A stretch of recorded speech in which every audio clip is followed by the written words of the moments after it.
Hello, welcome to ABC trainings. और आज की इस वीडियो में हम देखेंगे यूआर्ट के बारे में।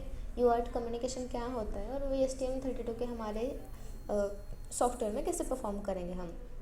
तो यूआर्ट का फुल फॉर्म है यूनिवर्सल असिंक्रोनस रिसीवर और ट्रांसमीटर बोलते हैं। ठीक है, यूआर्ट एक सीरियल कम्युनिकेशन प्रोटोकॉल है जिसके थ्रू STM32 माइक्रो कंट्रोलर दूसरे डिवाइस से डेटा सेंड और रिसीव करता है बिट बाय बिट बिना क्लॉक लाइन के। ठीक है, STM32 में यूआर्ट का क्या यूज़ होता है। तो मोस्टली किसके लिए यूज़ होता है, पीसी और लैपटॉप से कम्युनिकेशन करने के लिए, मतलब यूएसबी या फिर टीटीएल बोलते हैं या फिर सीरियल मॉनिटर्स रहते हैं उसके लिए। बाद में यूआर्ट मॉड्यूल को ब्लूटूथ मॉड्यूल को उसके कनेक्शन के लिए भी यूज़ होता है। ब्लूटूथ मॉड्यूल कौन सा यूज़ करते हैं हम इसके में HC05 या फिर 06 का यूज़ करते हैं। बाद में से GSM या GPS के लिए, डिबगिंग के लिए, ठीक है, मतलब प्रिंट एफ डेटा देखने के लिए या फिर दो माइक्रो कंट्रोलर्स के बीच कम्युनिकेशन के लिए यूज़ करते हैं। ठीक है, इसका वर्किंग कैसे रहता है। तो यूआरटी में अब हम देखते हैं, एक मिनट में आपको दिखा देती हूँ।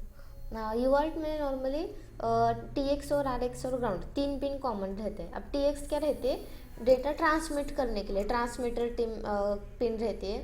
बाद में RX रहती है डेटा रिसीव करने के लिए, और ग्राउंड तो आपको पता है कॉमन ग्राउंड रहता है।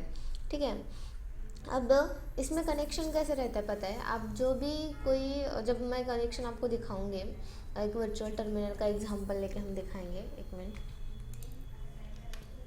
तो यहाँ पर ना मैंने ऑलरेडी हमारे प्रोटिस में मैंने लेके रखा है। अभी इस कंट्रोलर को मैंने कौन सा यूज़ किया, मैंने कंट्रोलर यहाँ पे मैं आपको वो भी बता देती हूँ। आपको क्या करना है, सबसे पहले यहाँ पर कंपोनेंट मोड पे आ जाना है, और मैंने ये वाला डिवाइस यूज़ किया है। कौन सा ये जो हमारा माइक्रो कंट्रोलर है कौन सा है, F103C6 का यूज़ किया है। ठीक है, आप जस्ट सिंपली यहाँ पर P पर क्लिक करेंगे और STM32 F103C6 का है हमारा। ठीक है, ये वाला C6। ठीक है, ये कंट्रोलर है। एंड उसके बाद मुझे चाहिए था एक वर्चुअल टर्मिनल की मुझे ज़रूरत है। तो वर्चुअल टर्मिनल मुझे कहाँ पे मिला, आप यहाँ पर एक वर्चुअल इंस्ट्रूमेंट मोड दिख रहा है, आप यहाँ पे क्लिक कर लीजिए, और यहाँ पे है मेरा थर्ड वर्चुअल मोड। जैसे आप उस पर क्लिक करोगे तो यहाँ पर वो आ जाएगा। ठीक है, ये इस टाइप का ऑलरेडी है तो मुझे इसकी ज़रूरत नहीं है। ठीक है, और अभी क्या करना है पता है, कनेक्शन कैसे करना है हमें। STM32 अब ये PA9 और PA10 ये क्यों पिन यूज़ करें मैं बताती हूँ।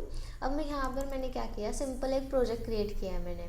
ठीक है, प्रोजेक्ट क्रिएट करते हुए कैसे करते हैं हम नॉर्मली, आप ऑलरेडी हमारा है प्रोजेक्ट क्रिएशन का। तो आपको पार्ट नंबर कौन सा चूज़ करना है, हमारा STM32 F103C6 का, जो अभी मैंने जस्ट आपको प्रेजेंट किया है यहाँ पे। आप अगर देखना है उसका नाम पार्ट नंबर, तो आप यहाँ पर देख सकते हैं, यही पार्ट नंबर आपको चूज़ करना है। ठीक है, उसके बाद में यहाँ जस्ट सिंपली मैंने कुछ भी नहीं किया है। आपको उसके बाद क्या करना है, मैं इसको मिनिमाइज कर देती हूँ, सॉरी। तो आपके सामने ये वाला पेज ओपन आ जाएगा। ठीक है, तो आपको क्या करना है, सबसे पहले यहाँ पे सर्च करना है RC। जैसे आप सर्च करोगे यहाँ पर क्लिक करना है RC से। जैसे आप RCC के ऊपर क्लिक करोगे, ऑलरेडी मैंने सेट किया है। ठीक है, RCC को आपको क्या करना है, हाई फ्रिक्वेंसी मतलब हाई क्रिस्टल पर आपको इसको सेट करना है। ठीक है, यहाँ पे आपको आ जाएगा।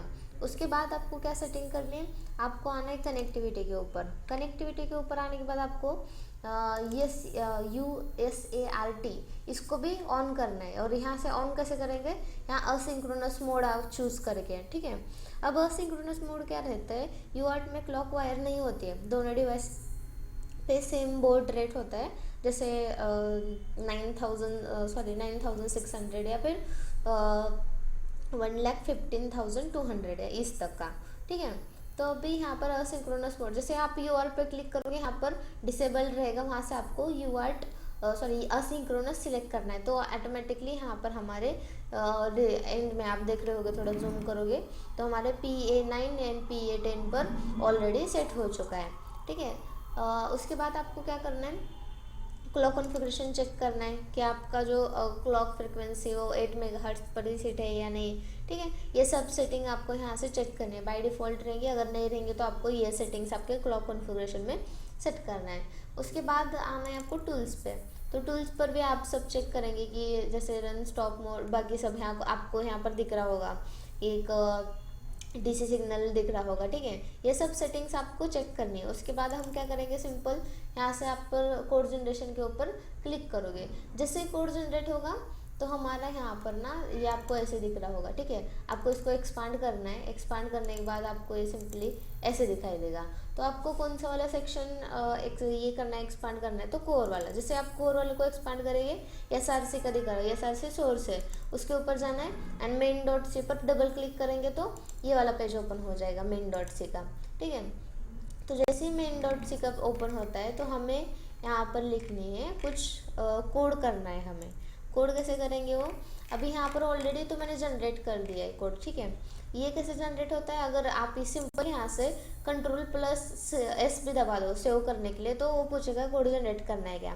जब आप यस करोगे तभी ये फाइल यहाँ पर जनरेट हो जाती है हमारे main.c के, ठीक है। तो यहाँ पर आपको क्या करना है, डायरेक्टली हम क्या करते हैं, हमारे कंटिन्यूस लूप में हम प्रोग्राम करते हैं। तो हमें क्या करना है, यहाँ से थोड़ा सा नीचे आना है। नीचे आने के बाद हम क्या करेंगे, वाइड के ऊपर, सॉरी वाइड के नीचे हमारा जहाँ पर वाइल लूप रहेगा, कंटिन्यूस लूप, हमें यहाँ पर कुछ 2 कोड्स लिखने हैं।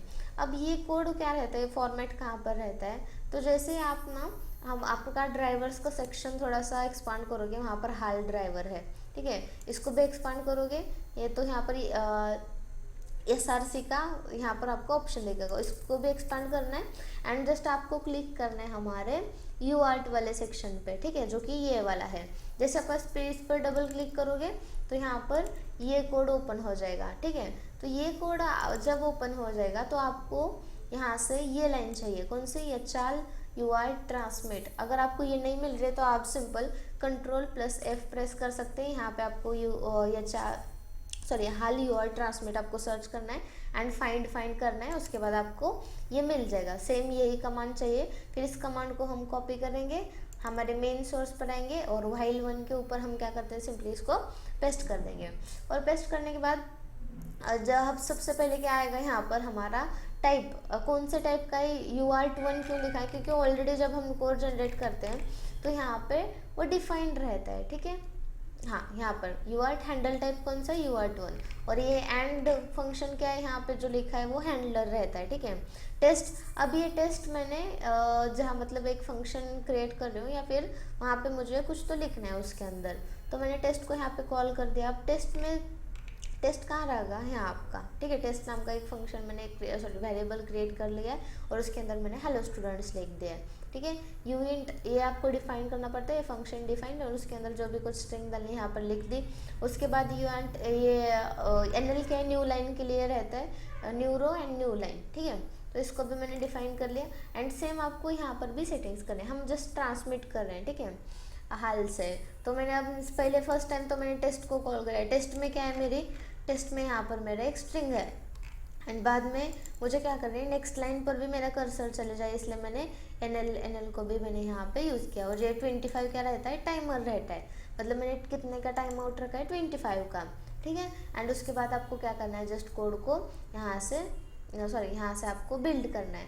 बट प्रॉब्लम क्या आती है पता है, जब आप बिल्ड करते हो तो इसकी हेक्स फाइल क्रिएट नहीं होती है, ठीक है।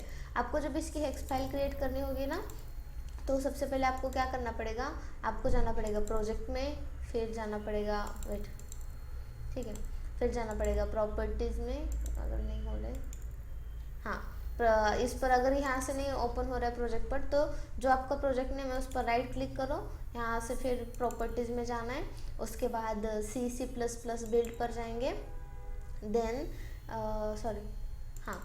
इसको एक्सपांड करना है, देन सेटिंग्स पर जाएंगे और यहाँ से फिर MCU पोस्ट बिल्ड आउटपुट दिख रहा है, यहाँ से convert to Intel hex file को हमें इसको टिक करना है एंड अप्लाई एंड क्लोज कर देना है, ठीक है।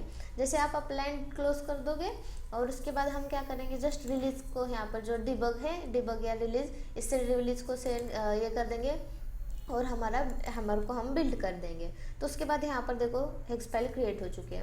तो अब सिंपली क्या करेंगे, हम इसको राइट क्लिक करेंगे और इसका राइट क्लिक करने के बाद इसके पे प्रॉपर्टीज़ पर जाएंगे एंड यहाँ से हम कहेंगे सोर्स पर जाके इसका फाइल का लोकेशन लेंगे। तो इसको जस्ट हमें ऐसा कॉपी करना है, पूरा जो लोकेशन है फिर हम जाएंगे, कॉपी करने के बाद इसको क्लोज कर देते हैं, हम जाएंगे हमारे प्रोटिस के अंदर। अब इसको अब हमें माइक्रो कंट्रोलर के अंदर वो कोड हमारा जो जनरेट हुआ है उसको हम क्या करेंगे, यहाँ पे मीन्स माइक्रो कंट्रोलर में अपलोड करेंगे। तो उसको कैसे अपलोड करते हैं, डबल क्लिक करना है माइक्रो कंट्रोलर पे और यहाँ पे आपको कोड वो पेस्ट करना है, मैंने ऑलरेडी कर चुका है। एंड देन आपको क्या करना है, ओके। एंड फिर आपको यहाँ से आपका जो सिमुलेशन है उसको रन करना है, ठीक है। तो जैसे आप रन करोगे तो यहाँ पर एक वर्चुअल टर्मिनल ओपन हो जाएगा। Just wait, I think already मैंने यहाँ पे रन किया था, ठीक है। तो हमारा यहाँ पर आउटपुट जनरेट हो चुका है, हेलो स्टूडेंट हमारा यहाँ पर प्रिंट हो चुका है जो हमने कोड में दिया था हेलो स्टूडेंट के, ठीक है। Thank you.